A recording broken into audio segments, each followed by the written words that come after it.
Good afternoon. Welcome to my channel. Saudara-saudaraku, mengingat hutan ini di tahun 1999,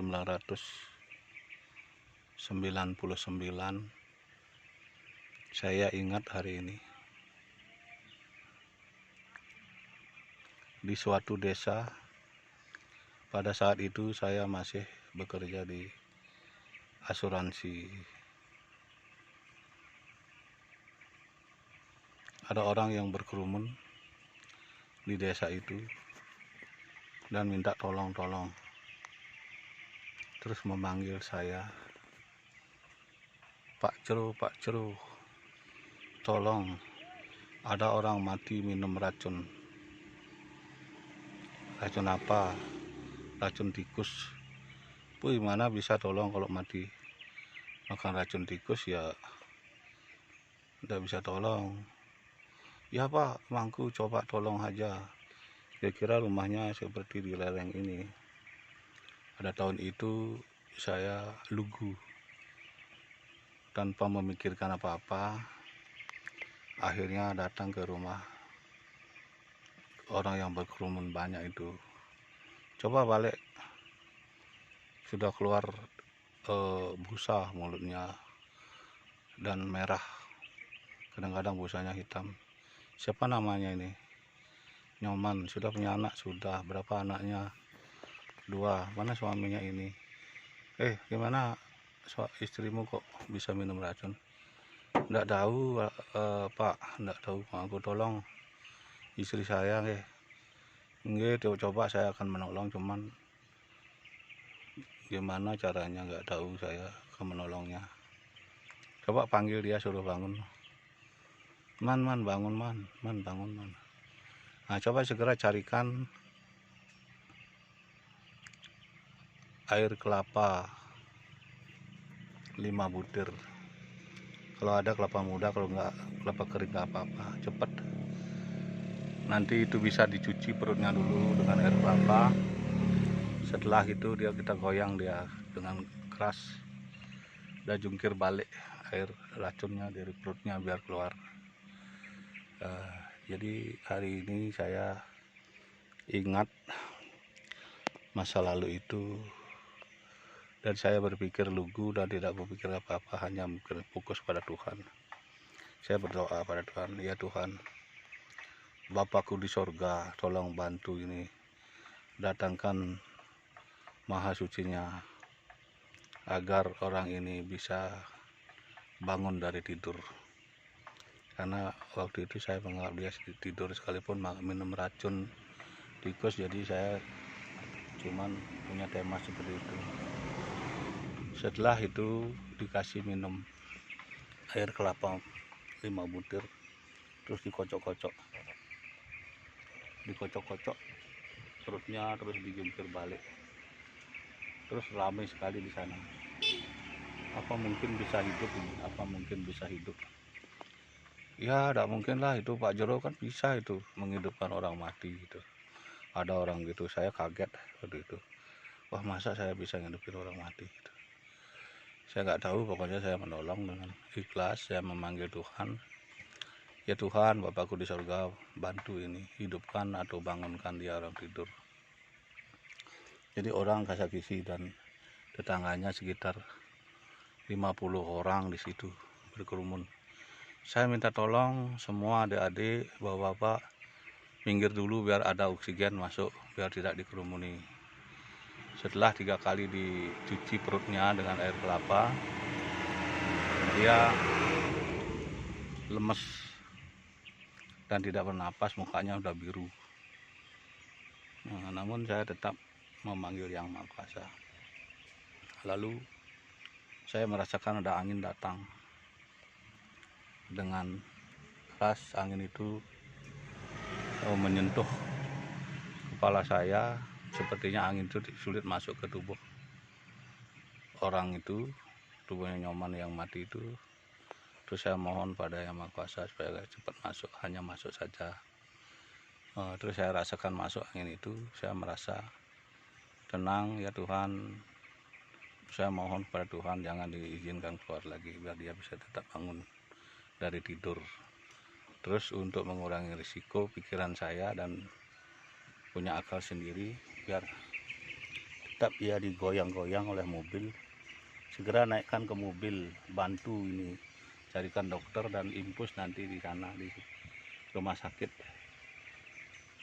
Saya punya alasan bahwa ini adalah masih tidur, dia nggak mati. Terus dijungkir balik lagi sekali, sudah hitam sekali tuh, keluar busa dari mulutnya dan hidungnya, sudah lemes seperti nggak ada napas. Nah, begitu cerita sekilas kami. Waktu itu sangat viral sekali bahwa saya dikatakan bisa membantu orang mati, bisa hidup.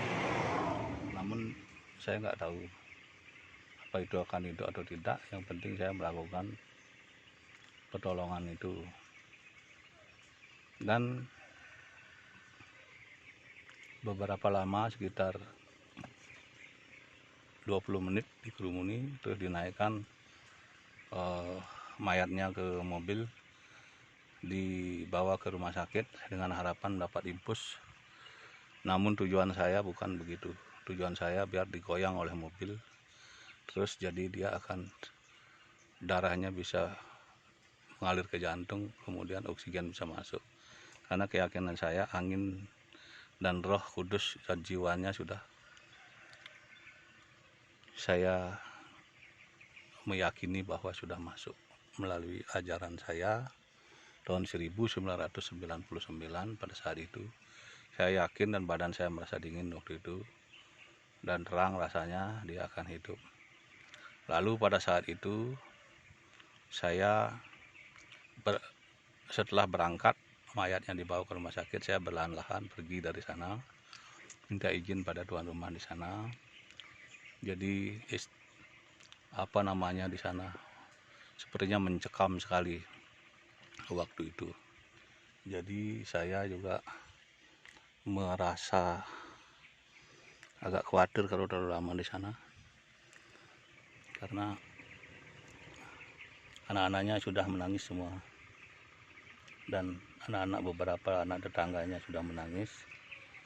Begitu menangis dan saya merasa terharu, akhirnya saya minta izin pamit dari sana. Kemudian lagi 3 harinya, karena saya bekerja di asuransi, saya datang lagi merospek ke sana sambil mencari berita. Ternyata diceritakanlah, ketemu sama orang itu, belum sampai di rumah sakit dia sudah bangun. Dia berkata, aduh sakit perut saya, aduh sakit kepala saya, aduh saya ditarik-tarik oleh seorang Pak Jero itu, ditarik-tarik. Saya sudah pergi ke atas gunung, lalu dia yang menarik saya, mengajak saya pulang. Begitu ceritanya. Akhirnya saya tidak mau masuk ke tubuh saya, ke rumah saya. Jadi Pak Jero itu dengan senang, senyum manisnya menarik saya, memasukkan saya ke rumah saya. Akhirnya saya merasa terbangun dari tidur, dan perut saya sakit dan kepala sakit. Aduh, gimana ya ceritanya, saya bingung ini, begitu si Nyoman itu. Jadi akhirnya orang itu hidup, sampai sekarang masih hidup, dan viral beritanya waktu itu bahwa saya dikatakan sakti bisa menghidupkan orang mati, padahal saya tidak tahu punya teori seperti itu. Tapi saya tetap bersyukur kepada Tuhan Yang Maha Kuasa. Semoga saya dan saudara saya dan siapapun yang menonton video ini, saya berdoa agar diberikan karunia umur panjang, dibebaskan dari segala penyakit apapun bentuknya. Dan saya berdoa semoga Tuhan Yang Maha Kuasa mengampuni dosa-dosa kami jika pada saat itu kami berdosa, menolong orang hampir mati. Saya tidak tahu, tidak berdaya apapun, cuman punya teori seperti itu. Ya begitulah saudara-saudaraku, bapak-bapak dimanapun berada nonton video ini.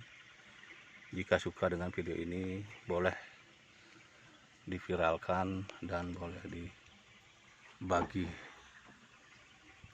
Terima kasih sudah menonton. Boleh like, komen, share, dan subscribe jika ingin dengan video-video saya untuk selanjutnya. Terima kasih.